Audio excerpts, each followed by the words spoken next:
Today, we're going to tackle a really modern, kind of weird paradox. How is it that having hundreds, even thousands of matches on a dating app might be the very thing that's keeping you single? I mean, think about it. It's a bizarre situation, right? Your phone holds this, infinite catalog of potential partners.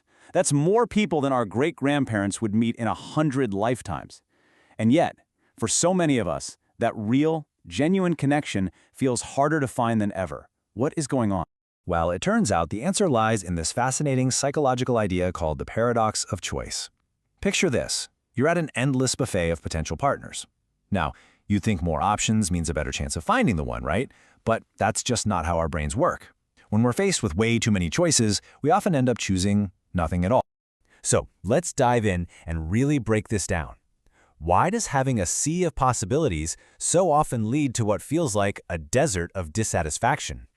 Okay, so here's the official breakdown. When we're given too many options, our brains just get overwhelmed. Seriously, it's like a system overload. So instead of feeling powerful and in control, we feel anxious. We freeze up, we can't make a decision, and here's the kicker. Even when we do finally choose, we're way more likely to feel like we made the wrong call. There was this famous study with jam that just illustrates this perfectly. Researchers set up a tasting booth in a grocery store. First, they put out 24 different types of jam. People were intrigued, sure, but they were so overwhelmed that almost nobody bought any. Then they switched it up and only put out 6 options. And guess what? Sales went up by a factor of 10. Less choice actually led to more action and, believe it or not, more satisfaction. Sound familiar? All right, now take that whole jam paradox and let's see what happens when you supercharge it with the brain chemistry of modern dating apps. You know, every single time you swipe, you're doing something that your brain finds incredibly rewarding. The app is literally designed to give you these tiny little hits of dopamine. That's the pleasure chemical. And you don't just get it for a match, you get it for the simple act of looking and swiping. It's the thrill of the hunt baked right into the interface. And this is where it gets crazy. Dating apps work almost exactly like slot machines. I'm not kidding. They both run on something called a variable reward schedule, which is the most addictive type there is. You never know when you're going to get a win, a match, so you just keep pulling the lever, or in this case, swiping. It's the anticipation that gets you hooked. And then, ding, you get one, a match. In that moment, your brain's reward center just lights up like a firework. It's this huge rush of validation, of excitement. The app just told you, hey, you are desirable.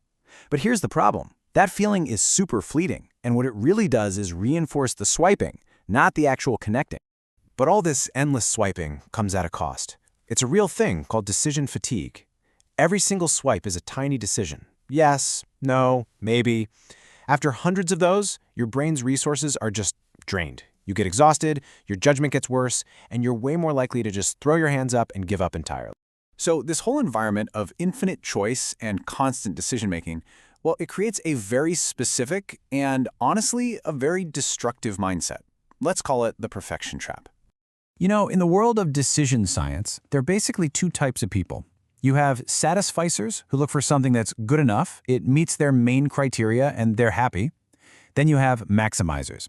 These are the people who feel like they have to search and search and search until they find the absolute, undisputed, 100% best option.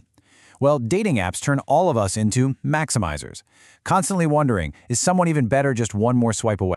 So, okay, picture this. You're in maximizer mode, and you actually meet someone. They seem incredible, right? A total 10 out of 10. The profile was amazing. The first few messages were great. You're thinking, this could be it. This could be the one.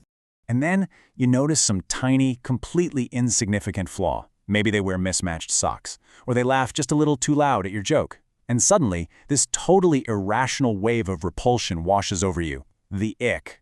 For a maximizer, a small quirk isn't a quirk, it's a disqualification. The ick is basically your brain's escape hatch, an alarm that's screaming, abort, perfection has been compromised, and it sends you running right back to the endless options on your phone. This maximizer mindset, constantly fed by the endless supply of the app, it makes us disposable to each other. I mean, why would you work through a minor imperfection when a theoretically perfect person is just waiting in your pocket? We end up discarding potentially great partners in this constant pursuit of an impossible ideal. So, if this endless buffet is just making us all miserable, what's the alternative? It's going to sound a little strange, but the answer might just be to embrace what at first feels a little bit boring. So how do we get out of the shallow ocean of endless swipes? Well, the most direct way is to just intentionally limit your options. For some people, that might mean deleting the apps completely. For others, maybe it just means focusing on one conversation at a time. The whole goal is to trade that illusion of infinite choice for the reality of a single, meaningful interaction. It's time to stop window shopping and actually walk into the store.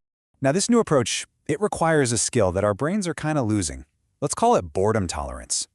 But really, let's reframe that. It's not about tolerating boredom. It's about having the patience to see past the initial lack of a spark. Because real connection, it's not a Hollywood movie with fireworks from the first minute.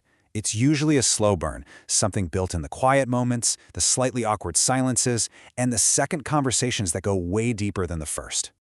So the big shift here is from breadth to depth. Instead of scattering your energy across dozens of different matches, you invest it.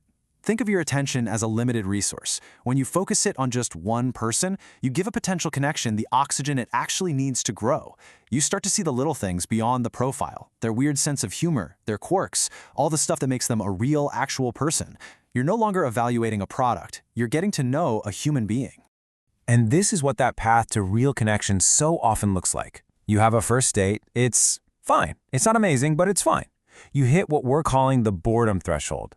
That's the exact point where the maximizer in your brain is screaming at you to go back to the app. But this right here is the crucial moment. Pushing past that discomfort for a second date or even a third is so often where you find the very thing you were looking for all along, a genuine, deep connection. So, all of this leaves us with one final thought to chew on. In a world that's obsessed with the myth of perfection, maybe the most radical path to finding love isn't finding the perfect person at all, but building a perfect connection with someone who is simply good enough. What do you think?